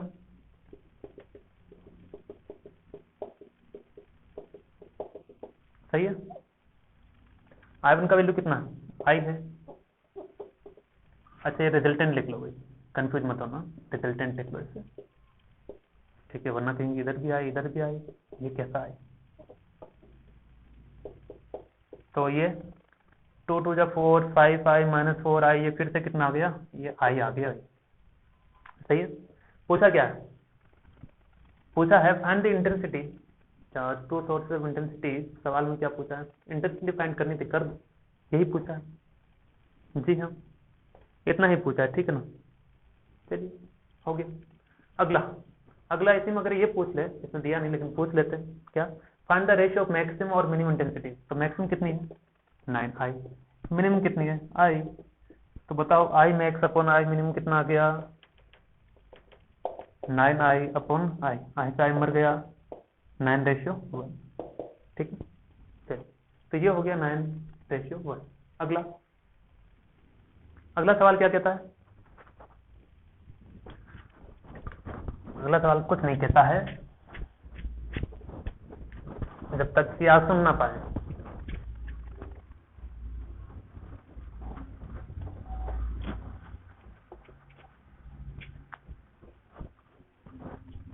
चलिए तो दो सोर्स है with intensity I0 and 4I0, respectively interfere at a point in a medium. Find the ratio of I max and I minimum. तो I max और I minimum का रेशियो फाइंड करना है तो क्या आ जाएगा? तो पहला वाला I1 है I0, I2 कितना 4I0, ठीक है। तो I max को क्या लिख सकते हैं? I max को लिख सकते हैं √I1 प्लस √I2 का होल स्क्वायर। इसे लिख दो क्या, √I1 माइनस √I2 का होल स्क्वायर, ठीक है। तो क्या करें, I1 कितना √I0 प्लस 4I0 का होल स्क्वायर, सही है। हाँ कि चलिए अब ये कितना आ जाएगा भाई, √I0 माइनस √4I0 का होल स्क्वायर, ठीक है। तो इसका आगे सॉल्व करेंगे, कितना आ जाएगा, सॉल्व करेंगे ऐसे a प्लस बी का होल स्क्वायर ओपन कर लो ऐसे, है ना। चलो ओपन कर देते हैं।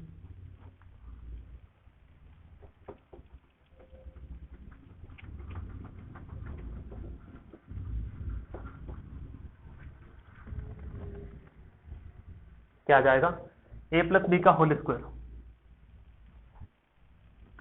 a का स्क्वायर I0 प्लस b का square 4I0 plus 2√I1I2 2√I1I2 I0 का स्क्वायर, I0 बाहर आएगा और 2I0 into 2, ठीक है। तो आप ये नीचे वाला सॉल्व करना, I0 आएगा, ठीक है। तो ये कितना आ जाएगा 5 और 9I0 अपॉन I0, खत्म हो गया 9:1, ठीक है। चलिए तो ये 9:1 आया। अगला A1/A2 का रेशियो कैसे करें, आसान है, देखिए जो फॉर्मूले पढ़े हैं उसी से, हर कोई तो आता नहीं है लेकिन बनता ही नहीं, बनेगा।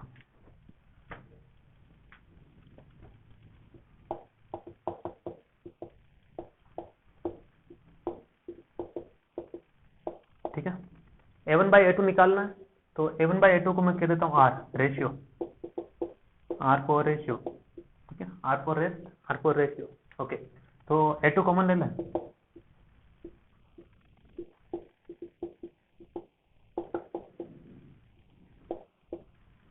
ठीक है।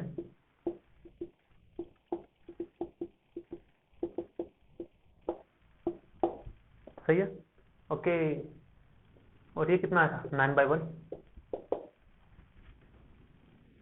यानी कि इसको R कहते हैं, कह दो भाई।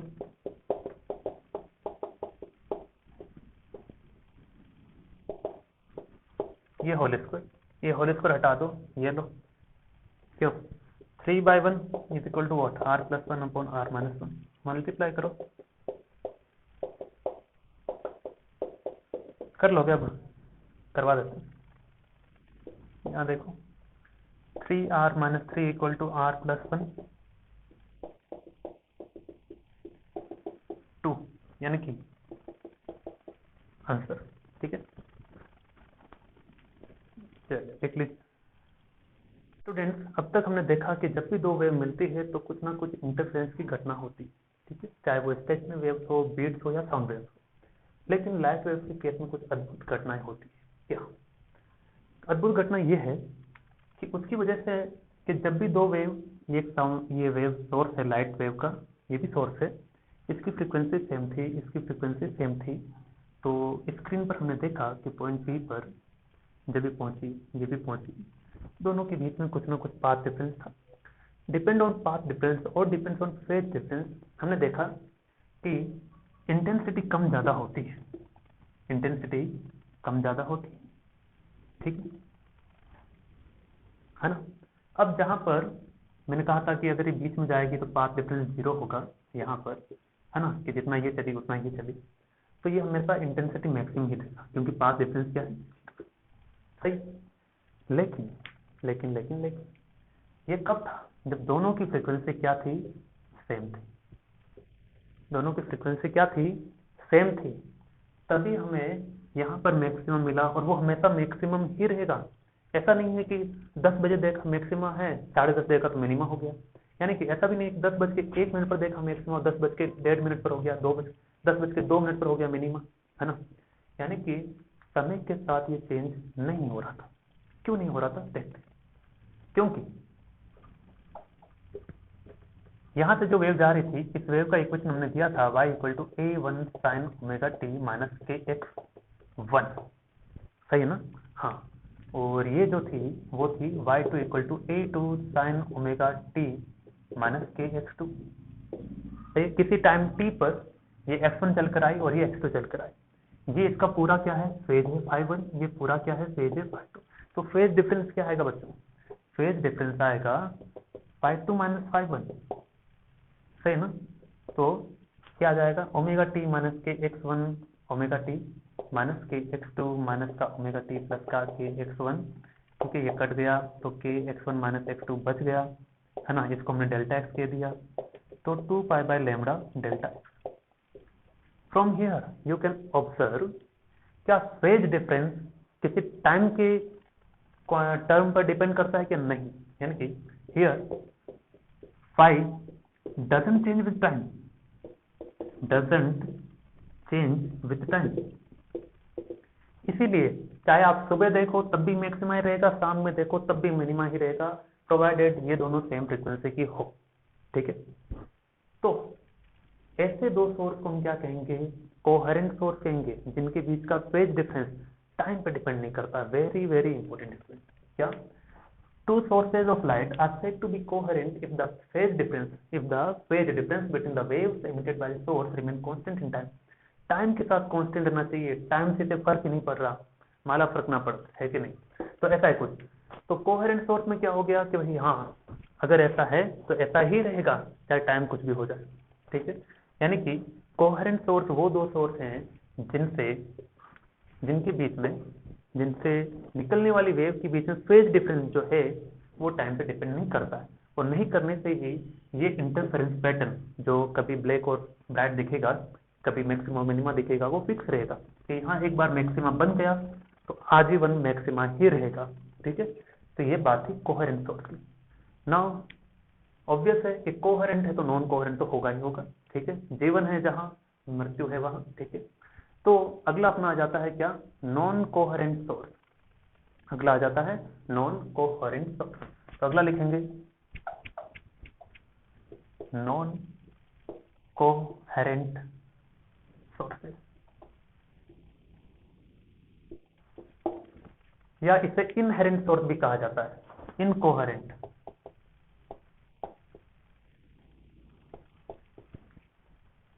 ठीक है, चलिए। Two source of lights are said to be incoherent या फिर non coherent if the phase difference between the waves emitted by the source change with time, changes with time। कैसे देखते हैं, यही तो देखना है। देखो ये सारा लिख लेना भाई, ऐसा बुक में नहीं मिलेगा, ठीक है? बुक में क्या डेफिनेशन है जिसे याद करना पड़ जाएगा, रटना पड़ जाएगा।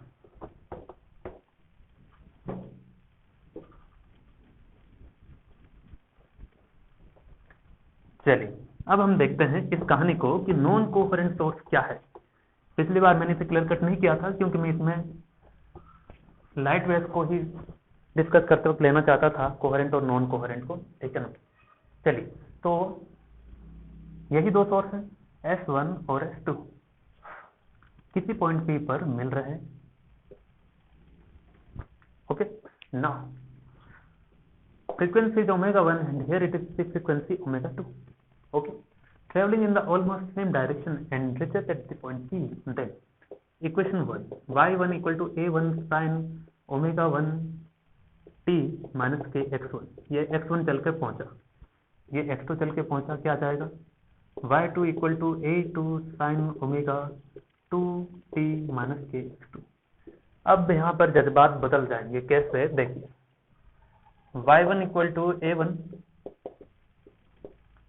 ω1 t minus kx1 और a2 sin ω2 t minus kx2। देखें कैसे, देखो इसके साथ जो भी है वो है φ1, इसके साथ जो भी है वो है φ2, बताओ मुझे फेज डिफरेंस क्या है? फेज डिफरेंस क्या है? -φ2 -φ1। डेफिनेशन वही रहेगी, फेज डिफरेंस की तो चेंज होगी नहीं। फाई कह देते हैं इससे, है ना। φ2 क्या है? ω2t - kx2। ω2t - kx2। देखना अब कैसे चीजें चेंज होगी, बहुत ही शानदार नजारा होगा जब टाइम के साथ ही चेंज होगी। ठीक है, चलिए तो φ = ω2t - kx2 - ω1t + kx1। ठीक है, ω2t - ω1 क्या आ जाएगा? t plus kx1 - x2। अरे ये क्या हो गया? Now we can see phase difference depends on the time t, जब दोनों का फ्रीक्वेंसी डिफरेंट है। हाँ, यानी कि ऐसे दो सोर्स जिनके बीच का फेज डिफरेंस टाइम के साथ चेंज हो, उसे कहते हैं नॉन कोहेरेंट सोर्स। यानी कि दोनों कैसे हैं? ये दोनों ही नॉन कोहेरेंट सोर्स हैं क्योंकि दोनों का फ्रीक्वेंसी चेंज है। ठीक है, तो इसे हम क्या कहेंगे? Non coherent source. तो दोनों के होने से क्या फर्क पड़ेगा हमारे दैनिक जीवन पर? फर्क पड़ेगा, अभी बताते हैं। फर्क ऐसा पड़ेगा कि अब जो आपको ब्राइट और डार्क जो इंटेंसिटी नजर आ रही थी, जो फिक्स नजर आ रही थी, वो बदलती रहेगी अब हर पल। कैसे? ये ऐसे कि यहां पर आपने कहा मैक्सिमा मिनिमा। ठीक है, आप देखेंगे t = 0 सेकंड पर ये मैक्सिमा देखा था मैंने, थोड़ी देर बाद ही मिनिमा हो गया, फिर मैक्सिमा मिनिमा मैक्सिमा मिनिमा। यानी कि ये चेंज होता रहेगा continuously as time goes on, it will going keep change. ठीक है, यानी कि तो इससे क्या दिक्कत है? क्या अभी भी ये इंटरफेरेंस नहीं समझेंगे? नहीं। क्यों? क्योंकि जब कोहेरेंट सोर्स की वजह से दो लाइट वेव मिल रही थी, तो किसी एक जगह पर ब्राइट, किसी एक जगह पर ब्लैक, किसी एक जगह पर ब्राइट, किसी एक जगह डार्क। ठीक है, ब्राइट डार्क ऐसा बनता रहेगा। ठीक है, अब जो ब्राइट डार्क बन रहा था, उसी की वजह से हमें पता चल रहा था ना कि इंटरफेरेंस हुआ है, इंटरफेरेंस ऑफ लाइट वेव। अब यहाँ पर कंटिन्यूअसली बदल रहा है, क्या जो चेंज हो रहा है वो मेरे ऑब्जर्वेशन करने लायक होगा क्या? नहीं, क्योंकि कितनी ही बार चेंज होगा, it is not observable interference. ठीक है, ऑब्जर्वेशन के लायक नहीं होगा। ठीक है ना, तो यहां पर क्या लिखेंगे? यहां पर इसे ये ऐसा लिखेंगे, it is not an observable interference. कैसा इंटरफेरेंस नहीं होगा ये? It's not a observable interference, no observable, no observing interference, ऐसा लिख दो, है ना। नो ऑब्जर्विंग इंटरफेरेंस, तो ये बनाना है, ऐसा भी लिखना है। बनाना मतलब ड्रॉ करना है। ठीक है, हाँ चलो, तो टाइम टी पर अगर डिपेंड करे तो नॉन कोहेरेंट, नहीं करे तो कोहेरेंट। कोहेरेंट की वजह से हमें जो इंटरफेरेंस मिलेगा वो ऑब्जर्वेशन करने लायक होगा, नॉन कोहेरेंट में लायक नहीं होगा। ठीक है, चलिए तो क्या अच्छा है, कोहेरेंट सोर्स या नॉन कोहेरेंट सोर्स? बिल्कुल कोहेरेंट सोर्स अच्छा होगा क्योंकि वहीं से इंटरफेरेंस मजेदार मिलेगा। तो पता चला कि इंटरफेरेंस ऑफ लाइट वेव में होता क्या है। इंटरफेरेंस ऑफ लाइट वेव में इन शॉर्ट आपको ब्लैक यानी कि डार्क और ब्राइट कलर देखने का पैटर्न मिलेगा। सही है, यहाँ पर ब्राइट, यहाँ डार्क, यहाँ ब्राइट डार्क ब्राइट डार्क, ऐसा पैटर्न देखने को मिलेगा। किसकी वजह से? Due to the interference of light wave. कब? जब कोहेरेंट सोर्स है, यानी कि कोहेरेंट सोर्स है तो आपको ब्राइट स्पॉट दिखेगा। क्या दिखेगा? Bright spot. Non coherent source है, अच्छा इसमें ब्राइट क्यों लिखेगा? इसमें तो लिखो ऑब्जर्वेबल इंटरफेरेंस लिखेगा, है ना, ऑब्जर्वेबल इंटरफेरेंस, जिससे ऑब्जर्व कर सकते हो अपनी आंखों से। इसमें नॉन ऑब्जर्वेबल या नॉन ऑब्जर्विंग इंटरफेरेंस। ठीक है,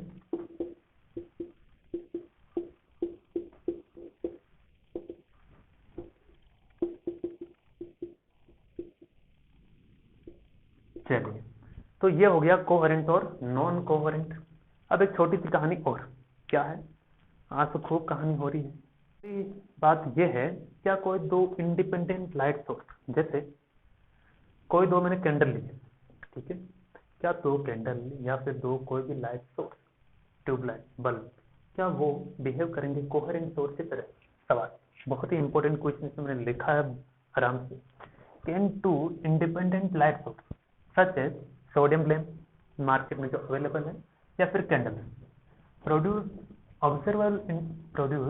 observable interference pattern on screen? ठीक है, तो क्या सोडियम लैम्प या कैंडल जो है वो ऑब्जर्वेशन के लायक इंटरफेरेंस जनरेट कर पाएगी क्या? ठीक, तो सवाल तो ये है, इसका जवाब सीधा no, as they are not coherent source. ठीक है, to the point answer, no they are not coherent source. क्यों, उसके ऊपर हम चर्चा करेंगे। ठीक है, चलिए, तो ये सवाल आपको लिखना भी है, इसका एक्सप्लेनेशन भी लिख लेना है। ठीक है, इसके ऊपर हम सारी चर्चाएं करेंगे कि ये सोर्स कोहेरेंट क्यों नहीं है, क्या बातें हैं इसमें।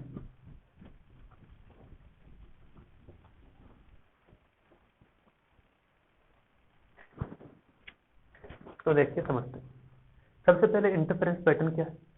ये ऐसा है, अभी के लिए इतना समझो कि दो लाइट सोर्स हैं, उन दोनों लाइट सोर्स की वजह से एक वेव यहाँ गई, एक वेव यहाँ गई। अब ऐसा नहीं वहीं जाएगी, पूरी स्क्रीन पर। ठीक है, तो जब भी ऐसी किन्हीं भी दो लाइट सोर्स की वजह से वेव जा रही है, सामने वाले स्क्रीन पे मिलती है, तो हमने ऑब्जर्वेशन में क्या देखा कि कहीं पर दिखाई देता है ब्राइटनेस ज़्यादा है, कहीं पर डार्क है, फिर कहीं ब्राइट है, फिर कहीं डार्क है। ठीक है, तो ऐसा ब्राइट डार्क चलता रहता है। वो क्यों बनता है, कैसे बनता है, सारी कहानी आएगी। अभी मैंने क्या इतना बताया कि due to light sources we will have a pattern like dark bright dark bright dark bright. इसी को कहते हैं इंटरफेरेंस पैटर्न। ठीक है, ये जितना अच्छा दिखेगा, जितना ज्यादा यहाँ ब्राइट है, उतना जितना ज्यादा यहाँ डार्क है, तो हमें पता चलेगा हाँ interference is going on.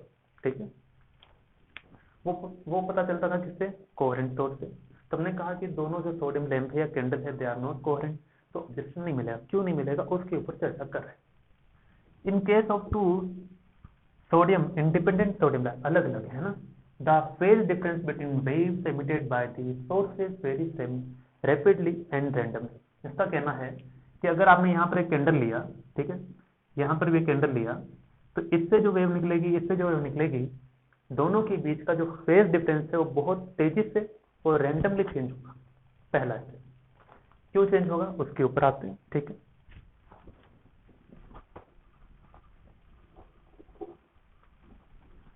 Change होगा इतना पता चला हमें। ठीक है, क्यों चेंज होगा वो देखते हैं। अब आगे, this is because an atom after emitting. अब हम बात करते हैं कि सोडियम लैंप हो या कैंडल हो, नो डाउट हम एटॉमिक लेवल पर एटम्स की बात कर सकते हैं।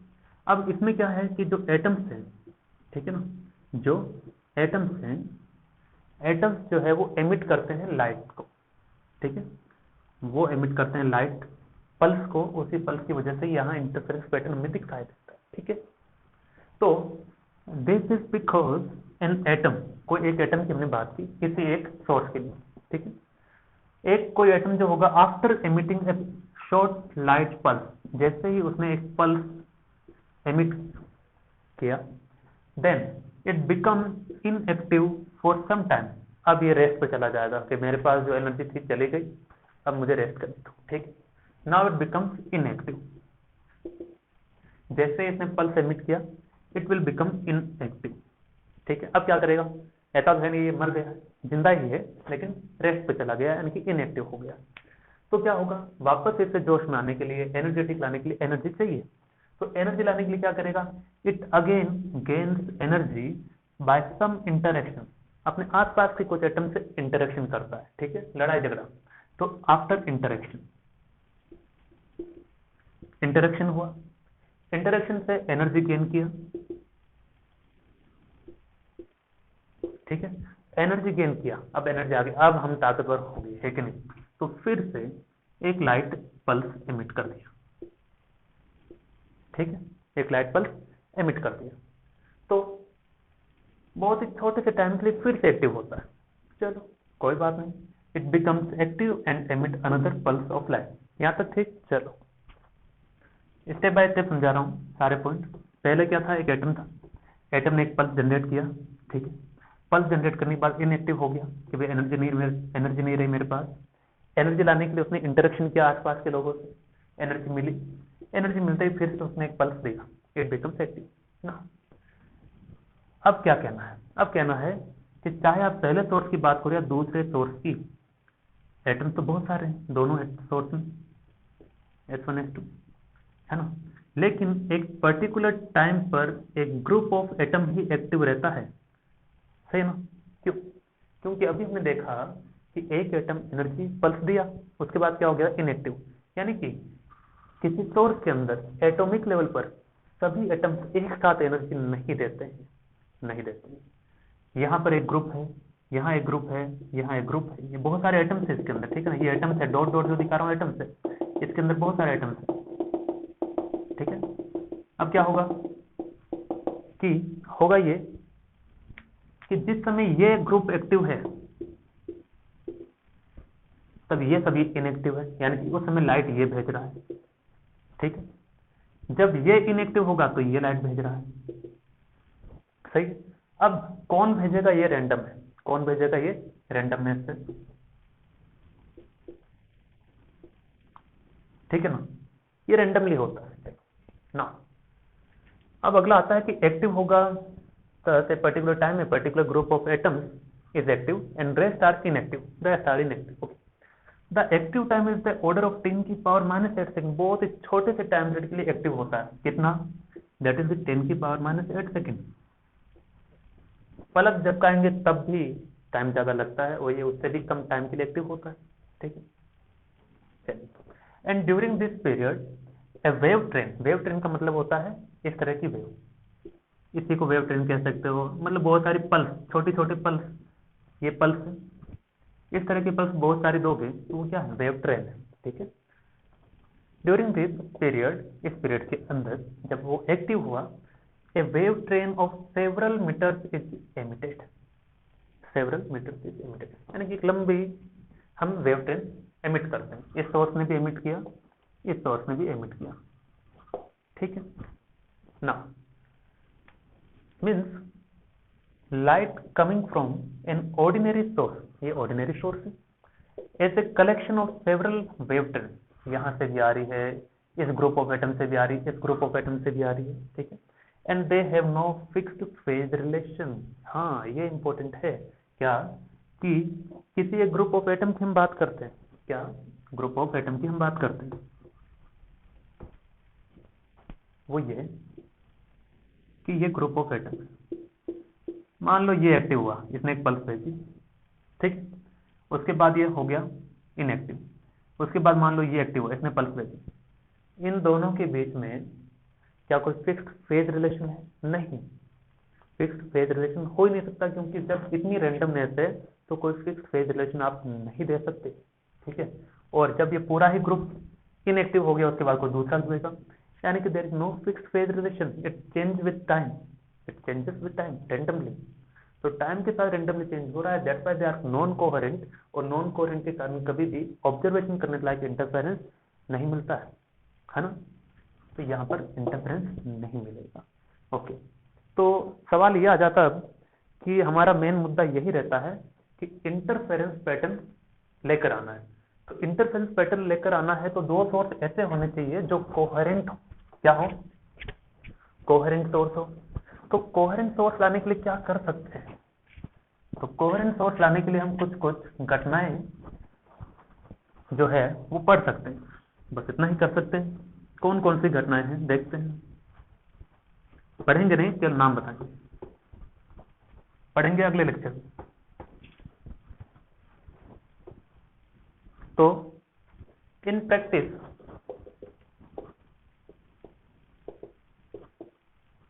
कोहेरेंस sources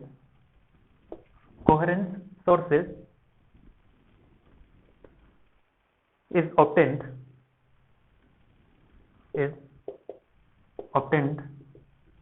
by, कैसे, दो तरीके हैं कोहेरेंट सोर्स फाइंड मतलब लेकर आने के लिए, ताकि इंटरफेरेंस जो है अच्छा मिले, ठीक है ना। इज ऑब्टेन, मतलब कोहेरेंस सोर्स आप ऑब्टेन कर सकते हैं दो तरीकों से। First, by dividing wave front, by dividing wave front end by dividing amplitude. अब ये क्या है, यही है, ठीक है। तो पहला तरीका है वेव फ्रंट को डिवाइड कर दो, दूसरा तरीका है एम्पलीट्यूड को डिवाइड कर दो, ठीक है। दोनों में से कोई एक तरीका अपना सकते हैं, ठीक है। तो इसमें हम पढ़ते हैं क्या, इधर बाय डिवाइडिंग वेव फ्रंट और बाय डिवाइडिंग एम्पलीट्यूड। पहला तरीका है इसमें बाय DSE, क्या है ये, यंग्स डबल स्लिट एक्सपेरिमेंट। यानी कि इस एक्सपेरिमेंट की सहायता से आप वेव फ्रंट को डिवाइड करते हैं और डिवाइड करने से कोहेरेंट सोर्स मिलता है। कैसे मिलता है उस पर्टिकुलर एक्सपेरिमेंट में पता चलेगा, ठीक है। दूसरा, फ्रेस्नेल बाय प्रिज्म, यानी कि फ्रेस्नेल बाय प्रिज्म का अगर आप यूज करते हैं तब भी आपको कोहेरेंट सोर्स मिल जाता है। तीसरा, लायोड्स मिरर, ये भी एक तरह का एक्सपेरिमेंट है, इसको यूज करते हैं तब भी आपको कोहेरेंट सोर्स मिल जाते हैं। तो ये कब था, जब आप वेव फ्रंट को डिवाइड करते हैं। कैसे डिवाइड करना होता है, क्या मतलब, सीखेंगे, ठीक है ना। बाय डिवाइडिंग एम्पलीट्यूड, एम्पलीट्यूड को कैसे डिवाइड कर सकते हैं। तो पहला तरीका है इसमें thin film interference, thin film interference, okay. And number two है आपका इसमें, that is the Newton's ring और माइकलसन इंटरफेरोमीटर, ठीक है। That is the Newton's ring और माइकलसन इंटरफेरोमीटर, ठीक है। या फिर इसी को क्या कहेंगे, माइकलसन इंटरफेरोमीटर। यानी कि पहले हमने पढ़ा theory of interference for light wave, वहां जाके पता चला कोहेरेंट ही सब कुछ है। कोहेरेंट लाने के दो तरीके हैं, divide wave front, divide amplitude. Divide करने की भी एक तरीका YDSC, दूसरा फ्रेस्नेल, तीसरा लायोड्स मिरर।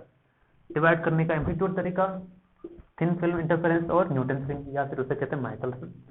यानी कि अब ये पढ़ने पड़ेंगे, तो हमें ये पढ़ना है, ये भी पढ़ना है, ये भी, और ये नहीं पढ़ना, ठीक है। इंट्रोडक्शन देख लेंगे इसका, जरूरत हुई तो, ठीक है ना। तो एक छोटा सा पॉइंट और रह गया है, उसे भी कंप्लीट करवा देते हैं। इतना ही रखते हैं, वरना आपका टाइमिंग का बढ़ जाएगा लेक्चर का। इतना ही रखते हैं, ठीक है। पहला डिवाइडिंग वेव फ्रंट में हम ये चीजें पढ़ेंगे और इसमें डिवाइडिंग एम्पलीट्यूड में सारी चीजें पढ़ेंगे, ठीक है। तो इसमें अगर कोई डाउट आए किसी तरह का, तो कंक्लूजन में बताऊं कि आज के लेक्चर में क्या पढ़ लिया। कंक्लूजन बता देता हूँ, ज्यादा अच्छा ये रहेगा, क्योंकि काफी लंबा लेक्चर था, तो कंक्लूजन इंपॉर्टेंट है कि हमने क्या पढ़ा था, ठीक है। 2 मिनट लगेंगे बस।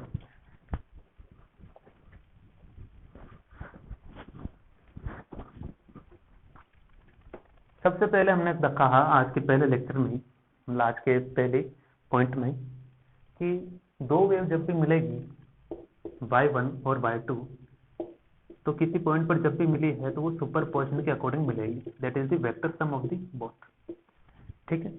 सेम डायरेक्शन तो प्लस, ऑपोजिट डायरेक्शन तो माइनस, ठीक। अगला, अब हमने कहा कि इन दोनों वेव के मिलने से जो घटना है वो है इंटरफेरेंस, यानी कि due to the superposition of two waves we have a physical effect, that is the interference. अब वो इंटरफेरेंस स्टेशनरी वेव भी बनती थी, बीट्स बनती थी, साउंड वेव भी बनती थी, और यहाँ पर लाइट वेव्स का हमें पढ़ना था। लाइट वेव्स के कारण, यानी कि इंटरफेरेंस ऑफ लाइट वेव्स हमने पढ़ा था, पढ़ना है, पढ़ रहे हैं, ठीक है। तो उसमें हमने देखा कि दो सोर्स हैं, तो उनकी वजह से लाइट वेव जो आपके यहाँ मिलेगी स्क्रीन पर, उसकी वजह से कुछ जगहों पर ब्राइट डार्क ऐसा देखने को मिलेगा, जो आगे हमें पता चलेगा, ठीक है, आगे पता चलेगा।